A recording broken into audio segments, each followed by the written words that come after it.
दिवस झालं मला ही रेसिपी बनवायची होती आणि फायनली आज बनवते। आणि कुठलीही रेसिपी पहिल्यांदा बनवताना मी छोट्याच क्वांटिटीत बनवते। आज म्हटलं बिघडली तरी तुम्हाला दाखवणार। पहिल्यांदा तर 1 वाटी दही घेतलं आणि त्याला टांगून ठेवलं।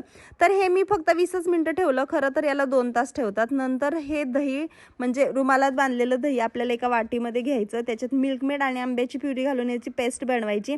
इथे मी बेकिंग ट्रे घेतलेला आहे, त्याच्यात खाली मी बटर पेपर आणि वरतून फॉइल पेपर लावला आणि याला शिजवून घेतलं 20 मिनिटांसाठी। आणि 20 मिनिटांनंतर याला मी 2 तास फ्रीजमध्ये ठेवलं होतं। थंड थंड खूप छान लागते ही चीज केक सारखी दिसणारी मिठाई म्हणजेच इंडियन भापादोई, खूप फेमस आहे। नक्की ही रेसिपी ट्राय करा आणि छोट्या क्वांटिटीत बनवू नका, माझ्यासारखं जास्त क्वांटिटीत बनवा। आमच्या घरात तर एवढी आवडली की आता मी परत अजून दही असं बांधून ठेवलेलं आहे आणि जास्त क्वांटिटीत बनवणार आहे। तर ही रेसिपी कशी वाटली किंवा तुम्ही ट्राय केली आहे का मला कमेंट करून नक्कीच सांगा। रेसिपी आवडली तर लाईक शेअर आणि हां सबस्क्राईब करायला काय